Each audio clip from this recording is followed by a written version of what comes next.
Taste the Daily.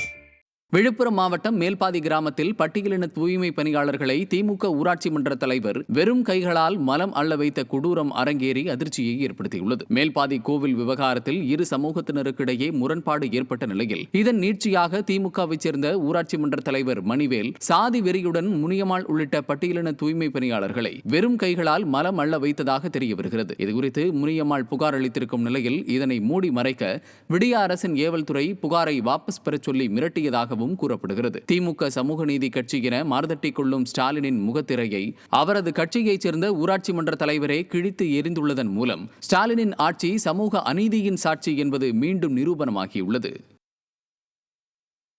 Virudhunagar மாவட்டம் காரியாப்பட்டி அருகே லஞ்சம் கொடுத்தால் மட்டுமே 100 நாள் வேலை வழங்கப்படுவதாக பொதுமக்கள் குற்றம் சாட்டியுள்ளனர்.